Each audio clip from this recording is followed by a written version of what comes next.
But if we can check ourselves and say, well, how am I showing up? How am I potentially being a contributor, a fountain in this environment, or potentially a drain?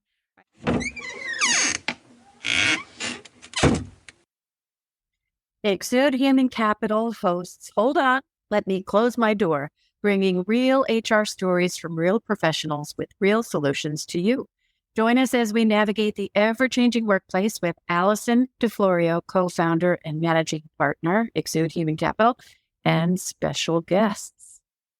Well, hello, everyone, and thank you for joining us for episode 5 of Hold On, Let Me Close My Door. If you've joined us before, welcome back. And if you're joining us for the first time, I just want to remind everybody, the reason we called this Hold On, Let Me Close My Door is because that's how all my conversations start.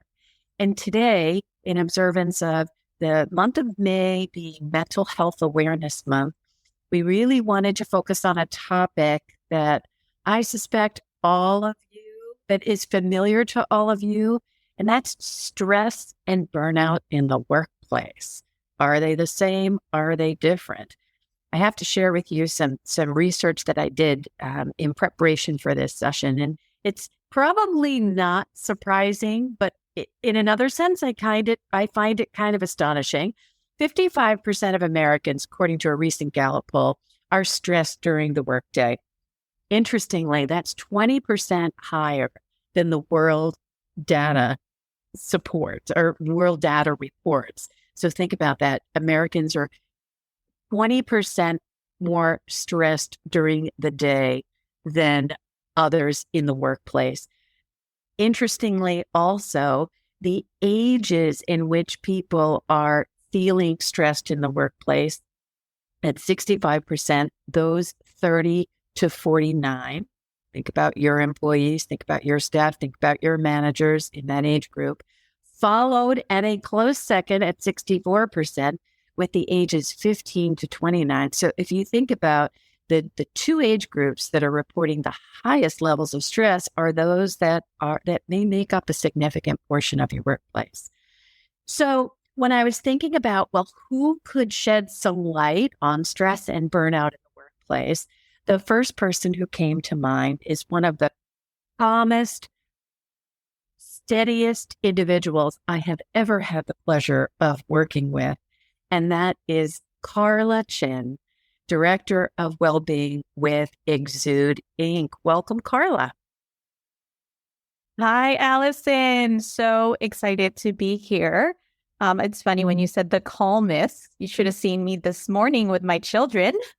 There could be a hidden camera in my home. And, I think that, thank you for that. But, so much of what we go through as humans, I think is somewhat selective in what we share. And so I think, the brand that I love to obviously model for folks is one of calm and peace, but also giving folks permission to be human is really critical. I think a anchoring topic for our conversation around employees and well-being.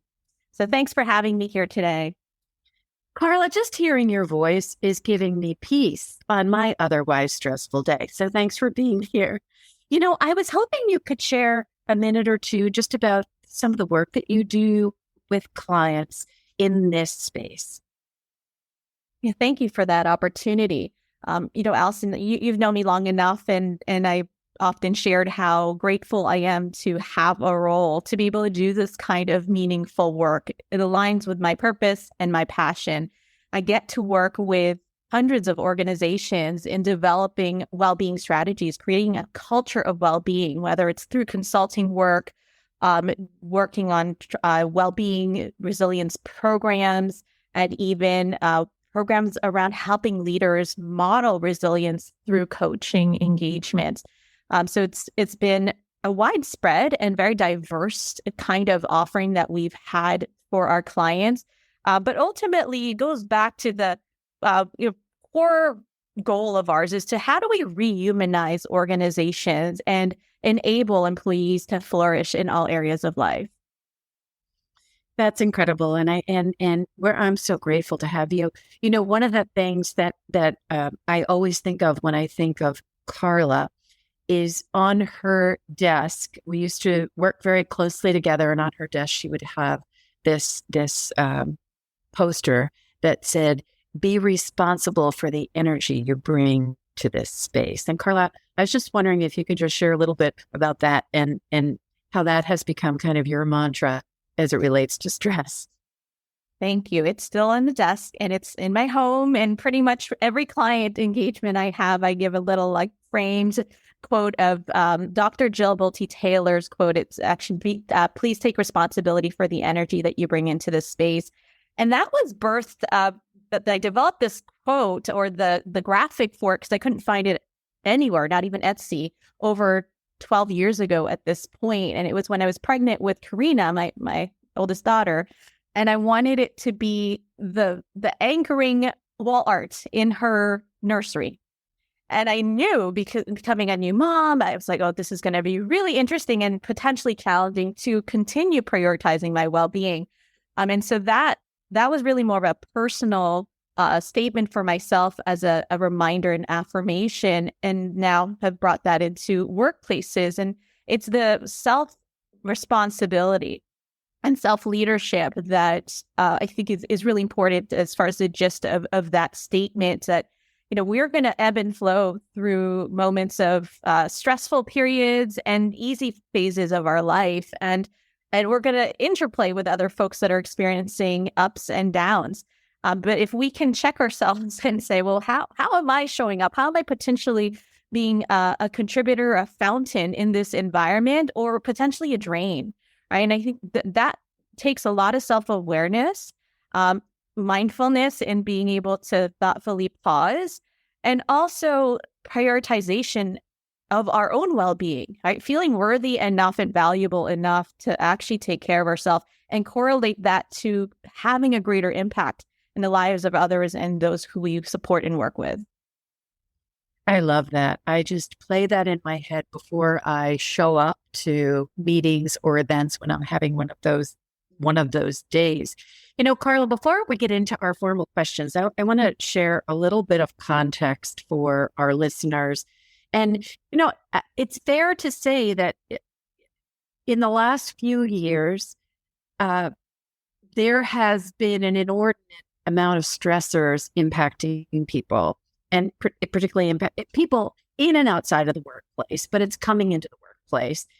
83% of workers report suffering from work-related stress, and a quarter of employees say their job is the number one stressor in their life. Interestingly, a study from the Stress Institute of America reported that 43% of workers believe employers actually care about work-life balance, even in our multiple tiered work models of today. And there's a lot of suggestion that, stress is a trigger for other conditions like anxiety and depression, and burnout prior to that. And from an employer standpoint, when you think about the dollar amount, the dollar impact that can have if left unaddressed in the workplace, the studies share that $51 billion in costs are experienced by American employers in absenteeism and $26 billion in treatment costs. I have heard, and this study suggests also, that it just under 100%, 96% of employers provide some form of mental health resources. But interestingly, only 1 in 6 employees report feeling supported by their employers. So when they talk about stress in this report, they talk about things like interpersonal issues, juggling work-life balance, job security. And again, to emphasize, 45% of those who responded to this survey did say that they felt the pandemic had worsened levels of stress and burnout.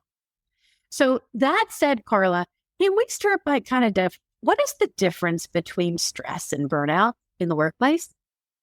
Yeah, that's important to differentiate, because I've heard the term burnout used many times, almost every day that I have a conversation with a client.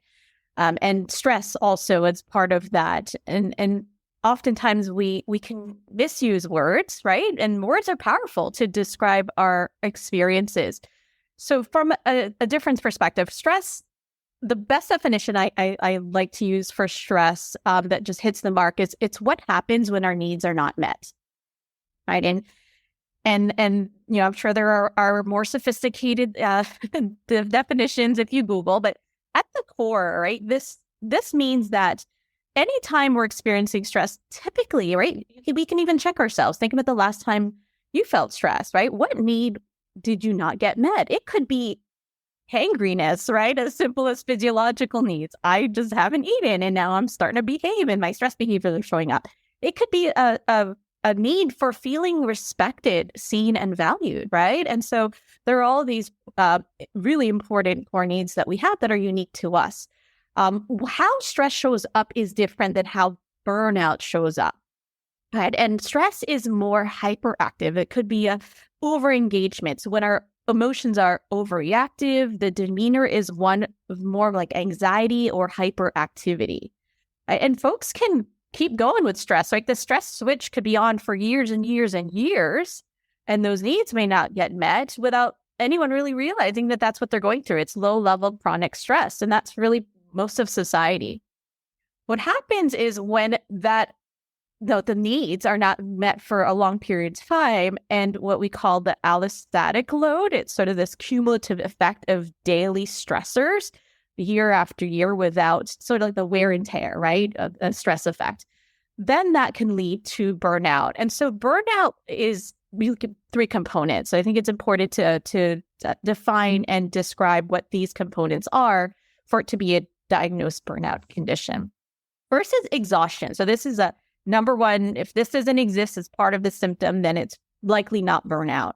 And this is that wearing out, loss of energy, depletion, fatigue, which I hear so many folks share that they're tired, right? And so is it tired emotionally? It could be physically, but it's that wear and tear and not enough repairing that happens. The second component of burnout is cynicism.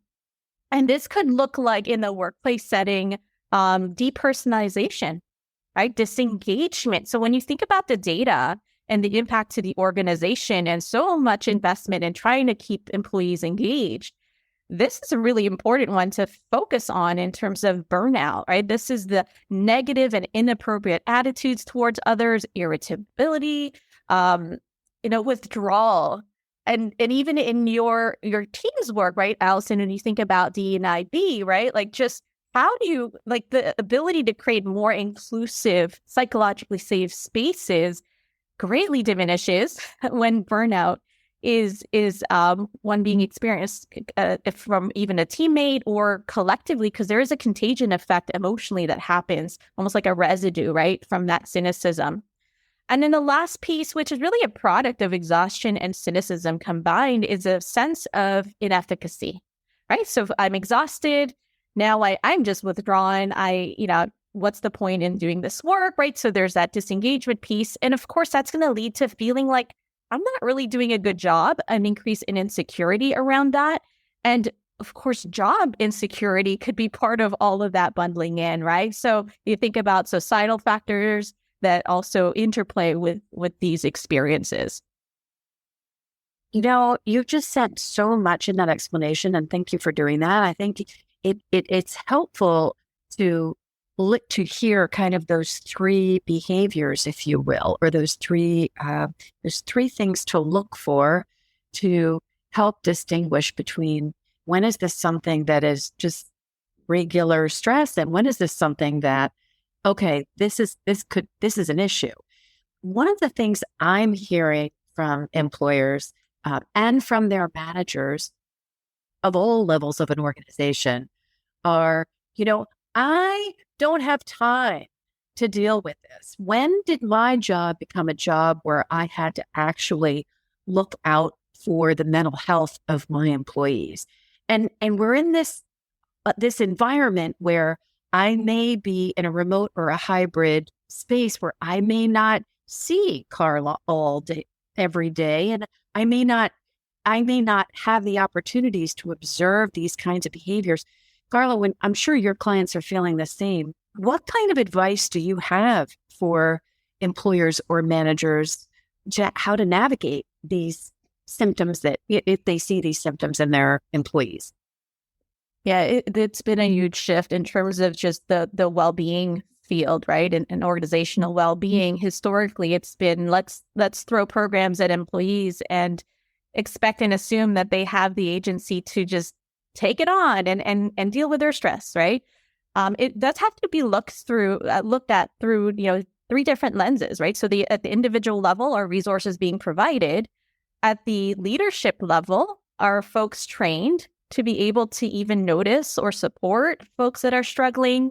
Strategies, listening to, listening skills. And then at the organizational level, what's the commitment to supporting employees?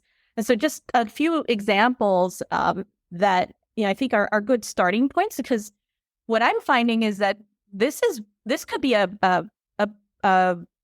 undertaking that could burn an HR leader out if it's just housed under HR, right? Which typically becomes the case, right? For the expectation that, okay, HR folks, you're the people folks, fix this.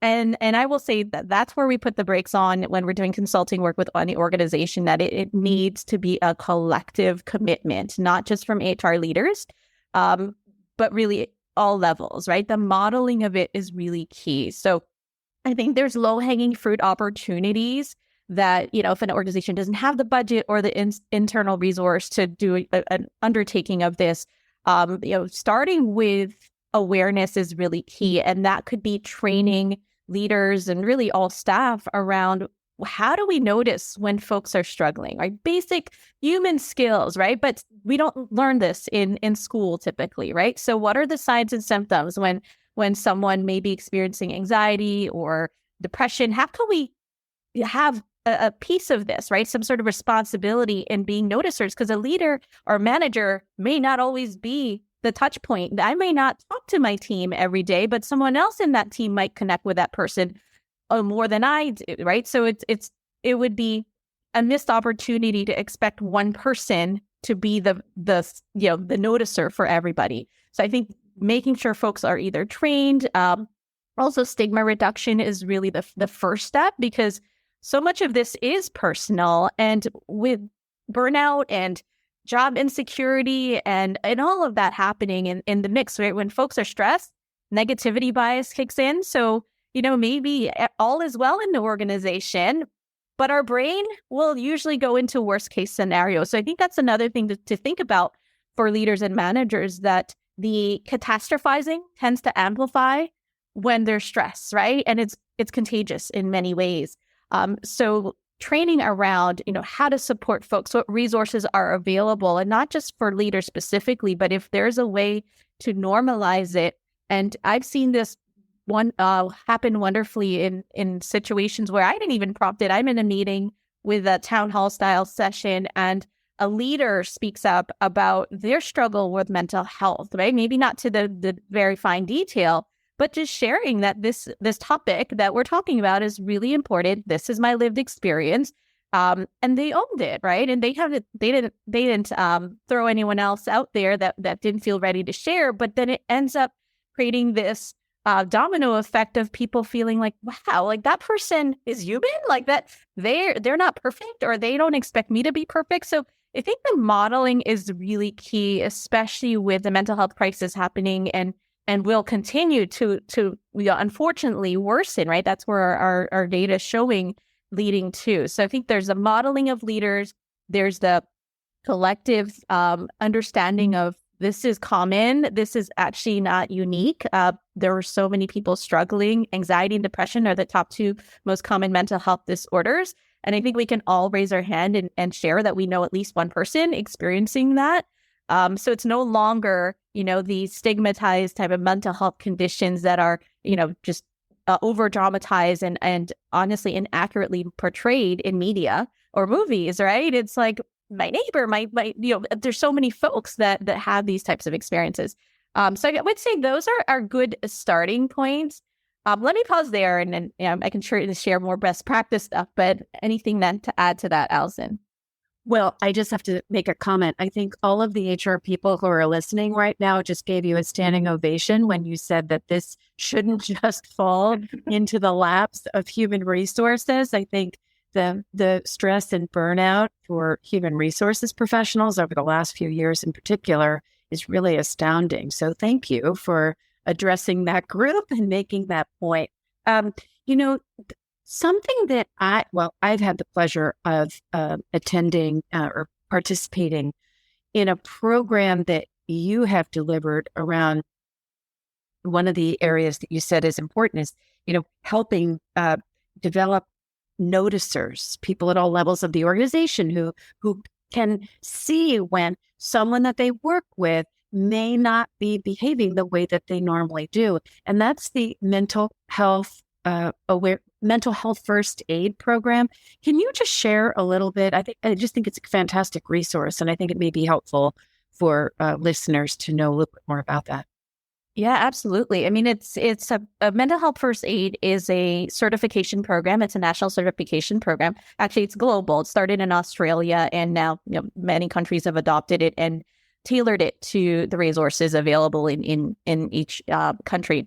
So in the States, we have this mental health first aid certification, and our focus at Exude has been to prioritize leaders first.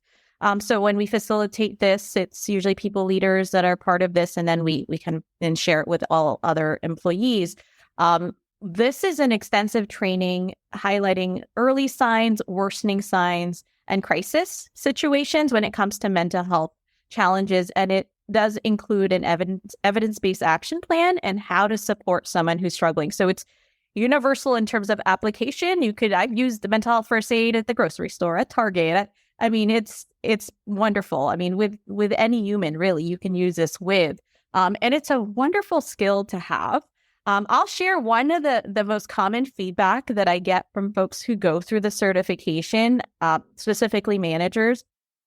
After the session, they'll usually email me or mention, like, how have I been a leader this long and not have had these skills? Like, it almost creates a little bit of anxiety for them that, like, oh my gosh, I've lasted this long and not known these critical skills and information to help my team.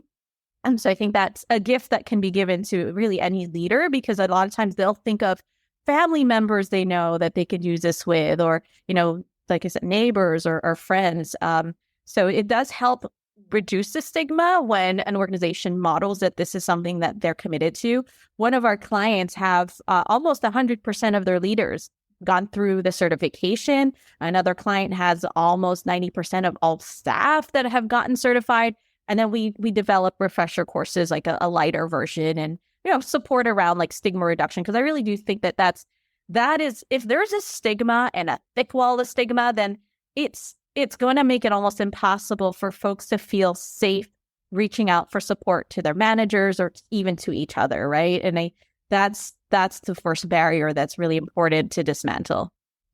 I love the feedback that you shared from managers who have been through that course. And when I think about the evolution of managers, to your point about what people have, how managers have been trained up until recent years has really been to separate what happens at work is work and what happens at home is home. And now we've clearly seen the gradual and then the sudden blending of the lines between work and life. And in my experience as a participant in that course, it really did help raise my awareness. And at the same time, reduce a stress level at, oh boy, my employee has just shared this. What might I do or say? So I for anyone listening who wants additional information on that program or wants to speak to someone who has put their leaders through that program, please feel free to reach out to myself or Carla. We can share that with you. So Carla, you indicated that there might be some other suggestions that you have for employers to, let's focus specifically on managers right now, on how to better prepare managers and leaders to support themselves so they show up as leaders and managers effectively, and to support their employees as it relates to stress. Yeah, it's the self-leadership first, right? And in tandem, really. I think the beauty and the gift of well-being, if really take the opportunity to prioritize our well-being, is that without really much effort, the translation of that, the exuding of that happens, right? So when folks start to deposit within their own selves in terms of their well-being, naturally their energy changes, how they show up changes, that stress behavior starts to decline or less frequent. And so a couple things that are opportunities that we share with clients is how we design work. Right. I think that's a really good one to even get creative around, right? So what I can share, I'll share, but also feel free for our listeners to think about how this could be adapted or modified given, your unique work setting. So expectations is really key in how you model as a manager, right? So, being very protective of time, I think, is really important. I mean, meetings is just one example, Allison, and I know people probably feel zoomed out or too many meetings, especially in a remote hybrid environment that has tended to increase more, right? Because folks aren't seeing each other, so they're scheduling more meetings together.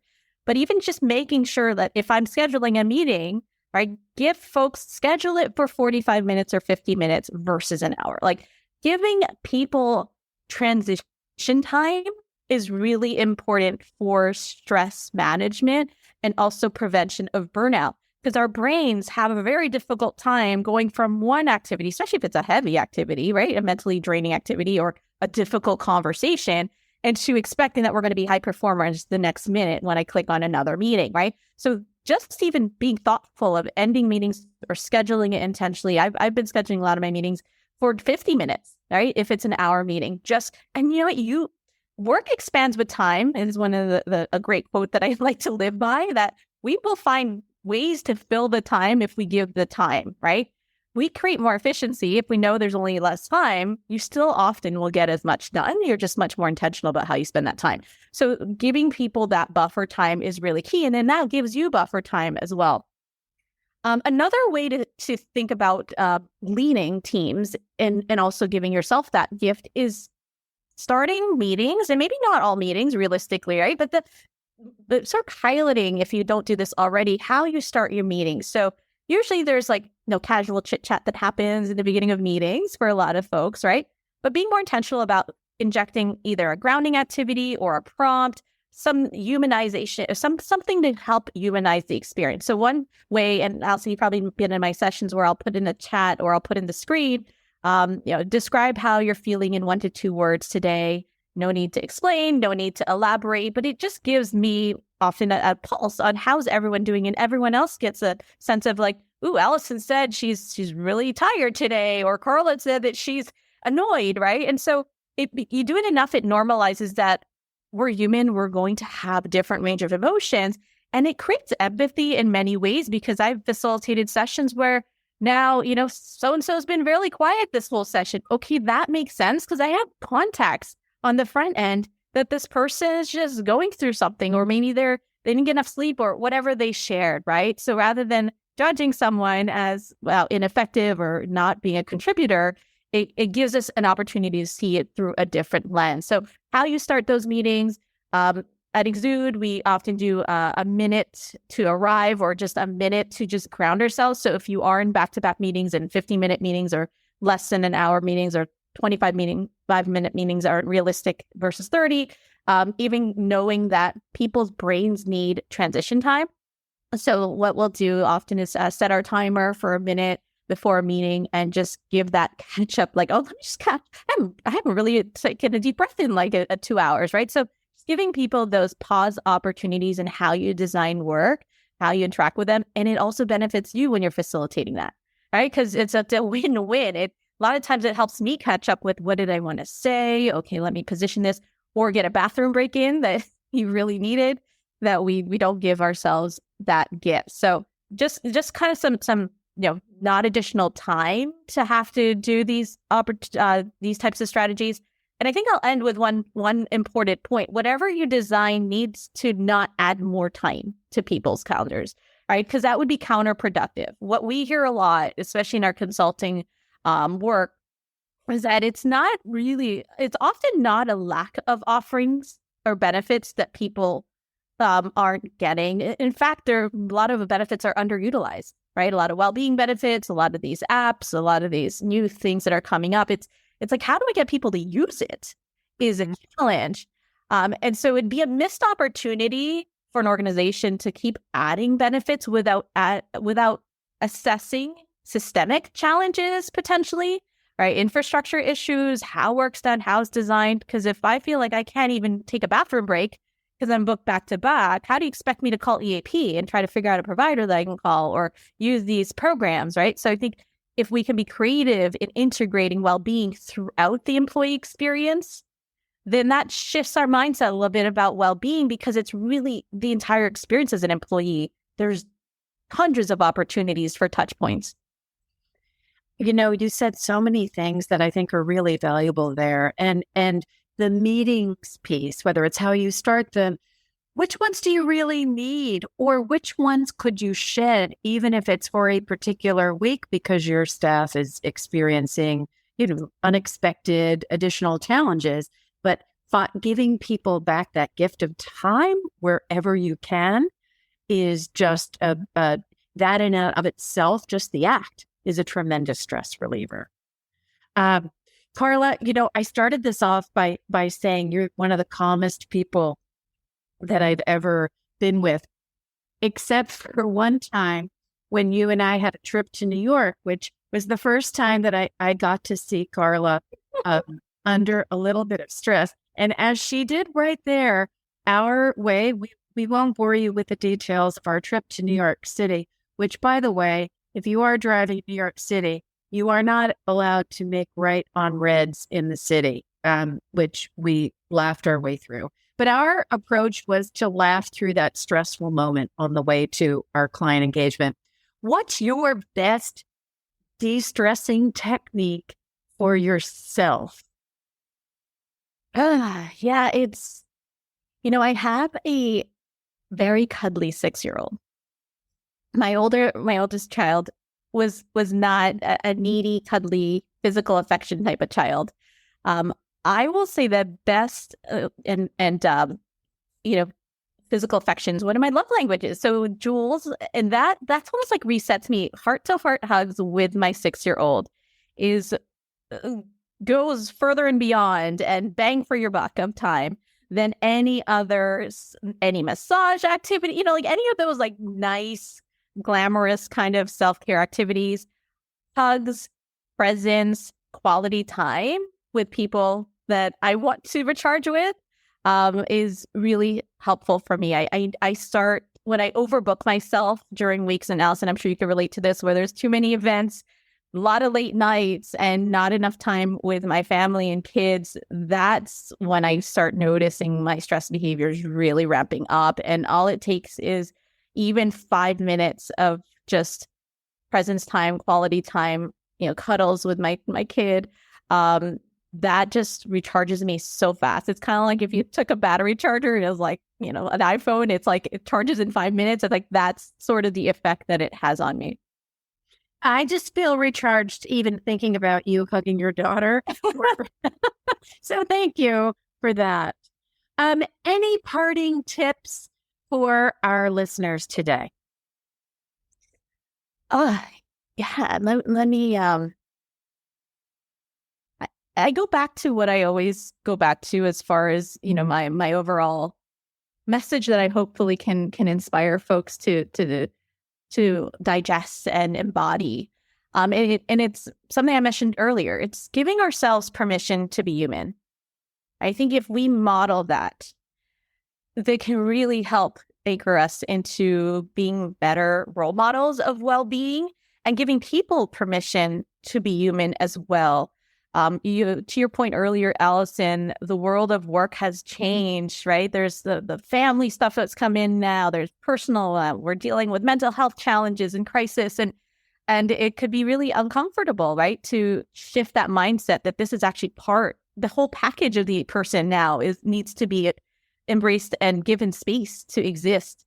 And so we think that if we look at it through that lens of if we give each other permission to be human, starting with ourselves, not being so hard on ourselves, which is obviously probably one of the biggest and most challenging things for any human to undertake, that will translate in how we show up with others.